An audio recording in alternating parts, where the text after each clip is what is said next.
Hello to you, our viewers. Welcome to this edition of the news here on Rwanda Television. My name is Serge Hori. As always, we'll begin with the headlines. Rwanda's Ministry of Trade and Industry is working closely with the country's Ministry of Agriculture and Animal Resources to address the decline in the production of cash crops recorded last year. The Kigali University Teaching Hospital, CHUK, has launched a special month-long program to provide medical consultations and surgeries for patients who have been on a long waiting list. And on the international scene, Israel has issued a new evacuation order for southern Gaza. And the death toll in Myanmar following Friday's major earthquake has risen to 2,056 people.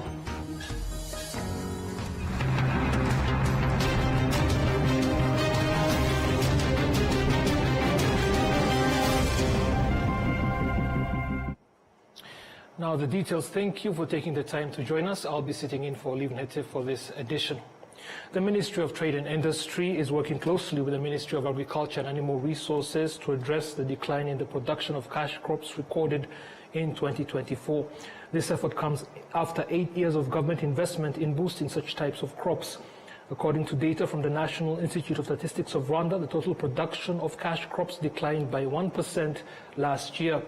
Coffee production, which stood at over 21,000 tons in 2017, dropped to 17,000 tons in 2024. Farmers attribute this decrease to aging coffee trees, some over 30 years old, as well as limited access to fertilizers and the effects of climate change. On the other hand, tea production has seen a 30.8% increase over the past 8 years, rising from 30,000 tons in 2017 to 40,000 tons in 2024. This growth is mainly due to the expansion of tea plantations, a trend that tea processing factories plan to continue in collaboration with the government. In a recent address to Parliament, Prime Minister Dr. Edouard Ngirente outlined Rwanda's strategies to boost exports, including cash crops. The Ministry of Agriculture and Animal Resources has reported that coffee exports generated over $78 million, while tea brought in over $114 million during the 2023-2024 fiscal year. As we noted in the headlines, the Kigali University Teaching Hospital, CHUK, has launched a special month-long program to provide medical consultations and surgeries for patients who have been on a long waiting list. The initiative was introduced in response to the high number of patients, that is 3,500, who had been waiting for either consultations or surgical procedures. Of these, 70% are expected to undergo diagnosis and surgery for various conditions, which include cancer.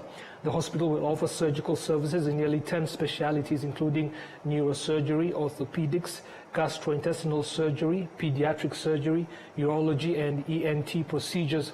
A total of 45 doctors will perform surgeries in 8 operating rooms. According to CHUK's head of clinical services, Professor Martin Nyundo, neurosurgery has the highest number of patients awaiting treatment. He has emphasized that this program will significantly reduce patient wait times for surgical care.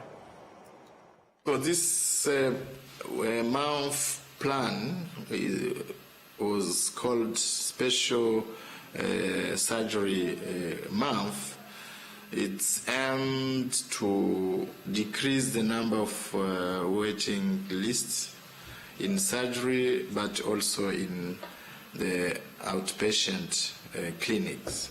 So we have many patients. And we come together with all head of department, matron, and discuss how we can decrease this number.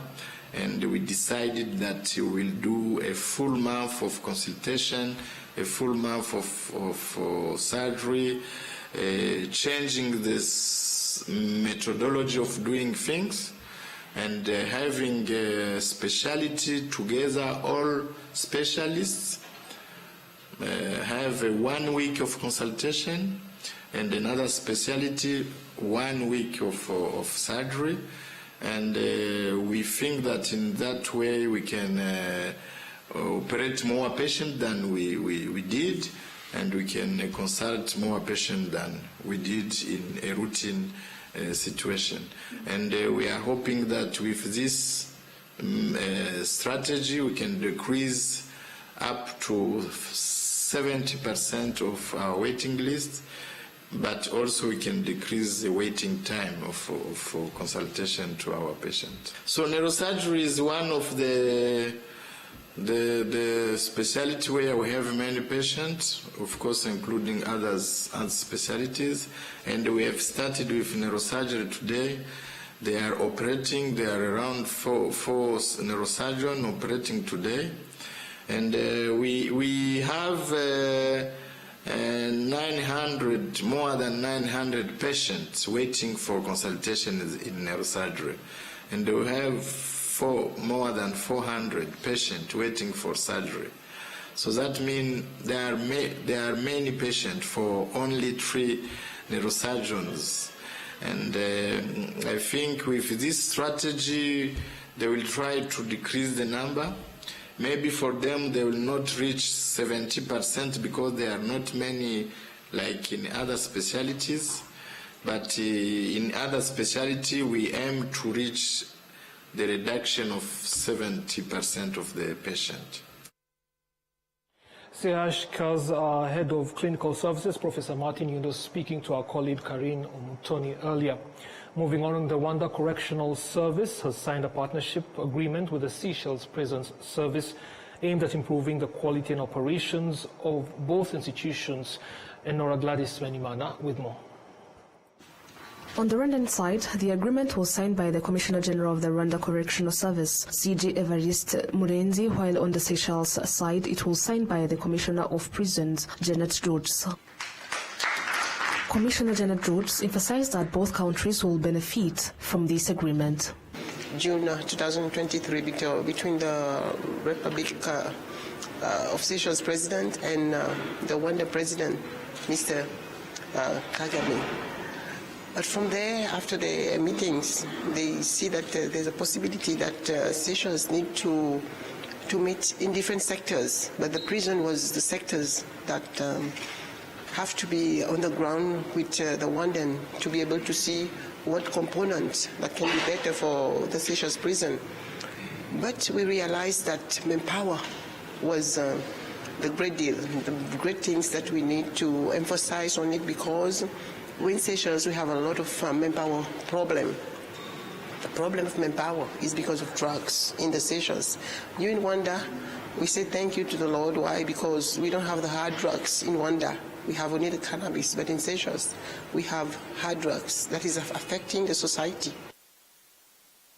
The spokesperson for the Rwanda Correctional Service, CSP Therese Kubwimana, stated that the agreement would help Rwanda enhance the quality of professional rehabilitation services.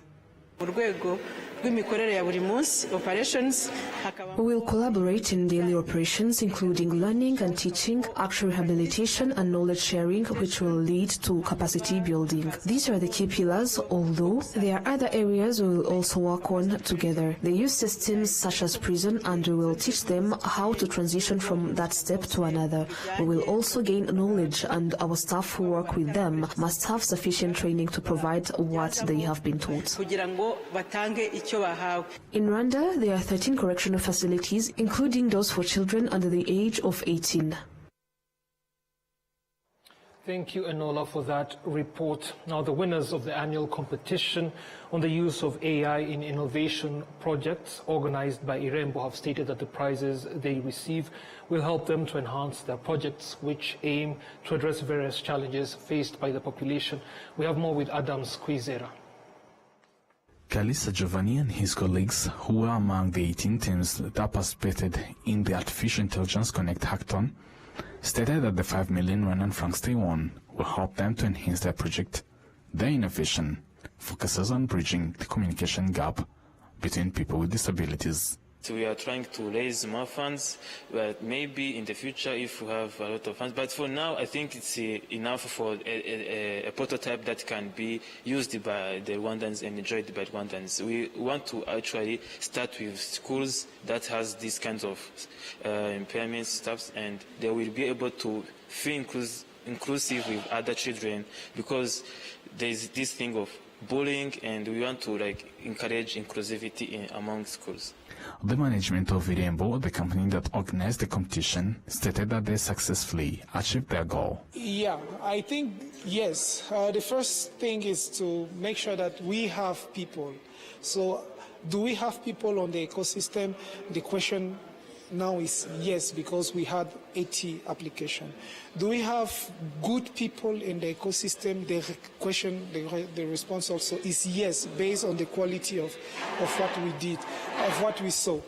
And they were able to do many nice things because the solution that they were building, they first used AI to build them. So it helped to go also really faster. So now one of the next key outcome is now to support them.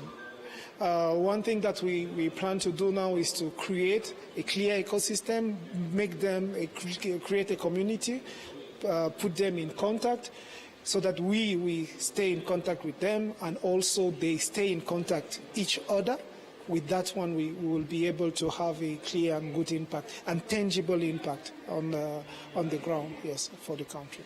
The CEO of Digital Umuganda, Niyomuru Odas, highlighted that Rwanda still faces challenges related to the infrastructure needed for advanced AI development and implementation. So we need to ensure that somebody in rural Rwanda is able to access information on health, the rural farmer needs to access information on agriculture, and all that needs to be in a language they understand. So the first and foremost, what we're looking at is solutions that are contextually and linguistically relevant to the local context, which is Rwanda. Rugamba Odilo stated that the government of Rwanda will continue to support projects that drive innovation, benefiting both Rwandans and the global community. Now that the government is shifting its focus from not relying on projects brought in from abroad, but prioritizing homegrown solutions. Instead of simply implementing external initiatives, the government identifies key issues that need to be addressed and calls on Rwandans to develop solutions. Often, these locally driven solutions prove to be more effective and sustainable than those imported from outside. Overall, students from Rwanda Coding Academy in Nyabihu, Western Province, showcased their skills in the competition. A total of 10 million Rwandan francs in prizes was awarded to the top 3 teams, whose projects focused on using artificial intelligence to address real-world challenges. Adam Squizera, RwandaTV News. Thank you, Adams. Now, members of rice farming cooperatives in Gatsibo district have embraced the use of electric-powered sprays for pesticide application, citing cost reduction, efficiency, and environmental benefits. In the Nhende rice marshland, pesticide spraying is in full swing using electric sprays purchased by the Cooperative Nhende cooperative. Traditionally, farmers relied on fuel-powered machines, which were expensive and had negative health effects on sprayer operators. Cooperative Nhende, which consists of over 3,000 members farming on more than 600 hectares, used to spend over 8 million Rwandan francs per farming season on fuel and lubricants for conventional sprayers. According to the cooperative's leader, the adoption of electric sprays will significantly reduce these costs. So far, the cooperative has acquired 6 electric sprayers, each costing 165,000 Rwandan francs. Plans are underway to purchase more based on their performance. Members encourage other farmers in Gatsibo and across the country to adopt this technology for cost-effective and environmentally friendly rice farming. Members of Parliament believe that individuals with complex disabilities, including autism, should receive support under the VUP disability grant as outlined in the policy for protecting persons with disabilities in vulnerable situations. Currently, Rwanda lacks precise data on individuals with autism. However, since its establishment in 2015, the organization Autism Rwanda has provided basic education to 300 children. Recognizing that children with autism face unique challenges that make it difficult to integrate them into inclusive education alongside those with milder disabilities, the Vice Chairperson of the Parliamentary Commission on national unity, human rights, and the fight against genocide, Honorable Philbert Uwiringiyimana, has emphasized the need to provide them with tailored support. The World Health Organization reports that autism is on the rise globally, affecting approximately 1 in 100 people around the world. Now, the residents of Mageragere sector in Nyarugenge district here in Kigali are calling on the Ministry of Education and other relevant institutions to establish more vocational schools to align with the dominant activities in the area, particularly agriculture and mining. Mageragere is the largest in Nyarugenge's 10 sectors, covering 41% of the district's total area. While residents appreciate the government's efforts in expanding access to education, they highlight a gap in vocational training opportunities. Since 2008, the sector has gained some vocational schools, including VTC Butamwa, which offers training in tailoring, mechanics, and hairdressing. Students at the school note that their skills allow them to start earning money even while still in school. Despite these benefits, the school's director points out that some parents hesitate to enroll their children due to the limited range of courses offered. In discussions between senators from the Commission on Social Welfare and Human Rights and the Ministry of Education, the need to align vocational schools with specific needs of different regions was emphasized. Education Minister Joseph Sendimana stated that efforts will be made to implement this proposal. Currently, 43% of Rwandan students pursue vocational and technical education, with the government aiming to increase that figure to at least 60% in the near future.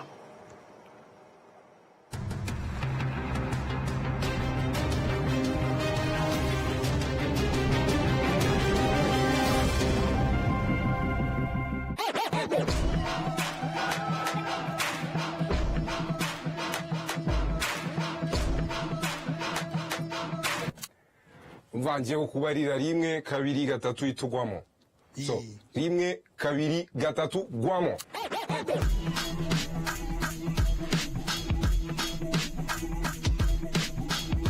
One bro.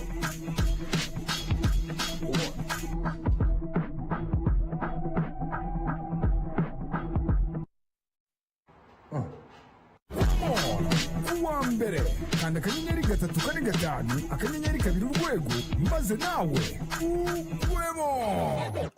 Ndanezero umunezero nsaba umutima ndakora akazi kanjye ndacatinga data ntizishira enda nawe gwamo wikwisondeka.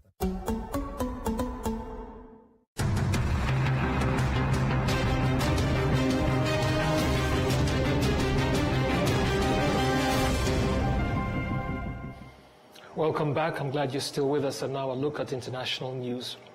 Israel has issued a new evacuation order for southern Gaza. It's the biggest order since Israel relaunched its offensive in the Palestinian territory earlier this month. Evacuation orders now apply to about a fifth of Gaza, according to Israeli Army radio. The Hamas-run health ministry has said more than 1,000 people have now been killed in the territory since Israel resumed its airstrikes. BBC with more on the latest evacuation order. Well, what happens usually is that the Israeli military, through its Arabic spokesman, puts out these notifications on social media. One came through this morning showing this big area of the southernmost part of Gaza along the border with Egypt, covering all of Rafah, parts of Khan Yunis, all of that in red, and people being told that they should flee to Al-Muwasi. This is a coastal area, a sprawling tented camp area now, and we've been hearing from BBC journalists there that people have started to arrive. They rapidly packed up their belongings.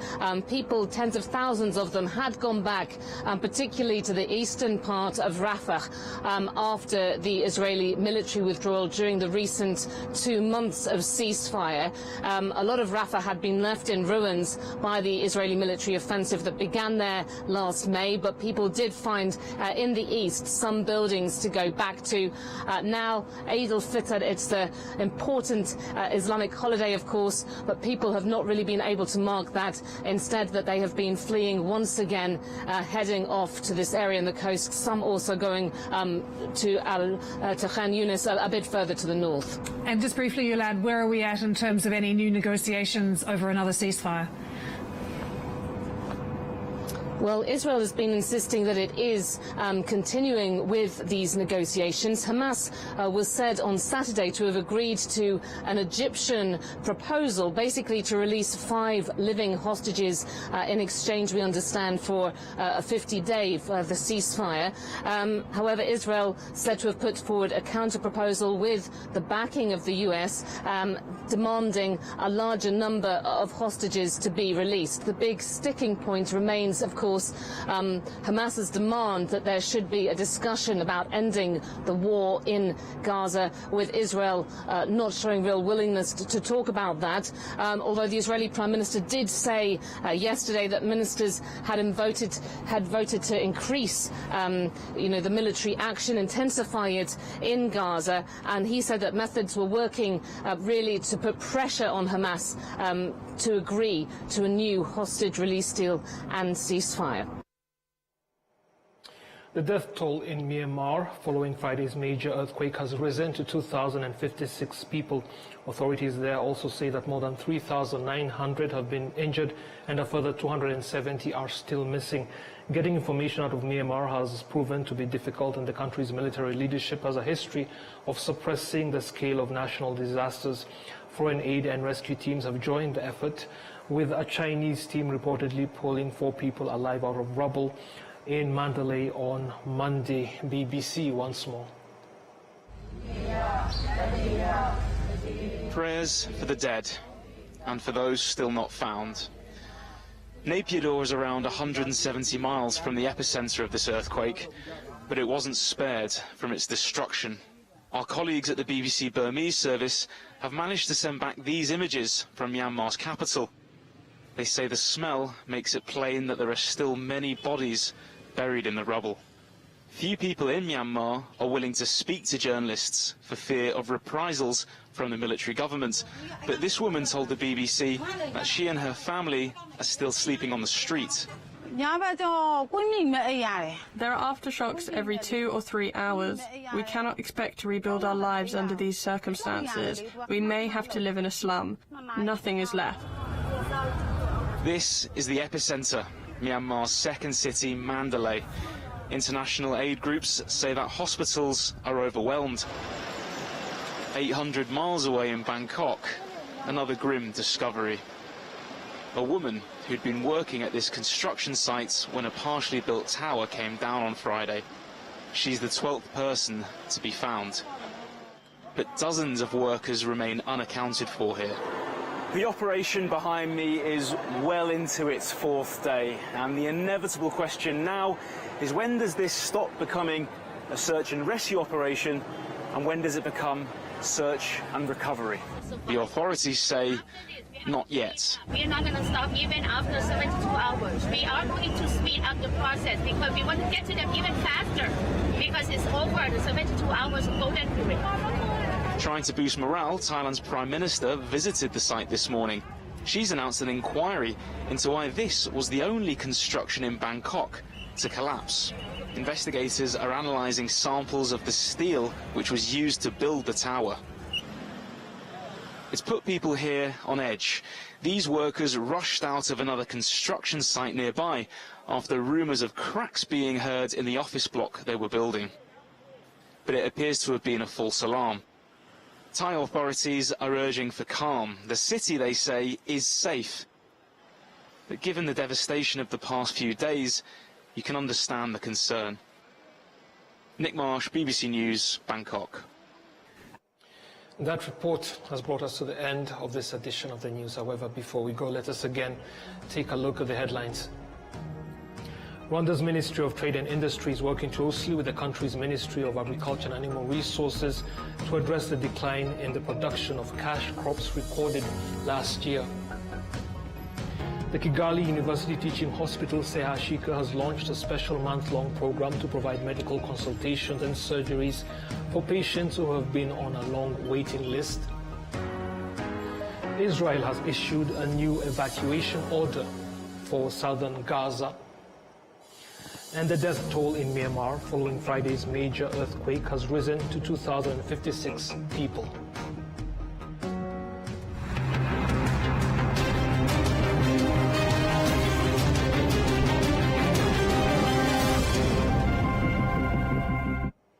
I hope all is well with you and your loved ones as we begin this week, and I'll be seeing you soon again. Goodbye.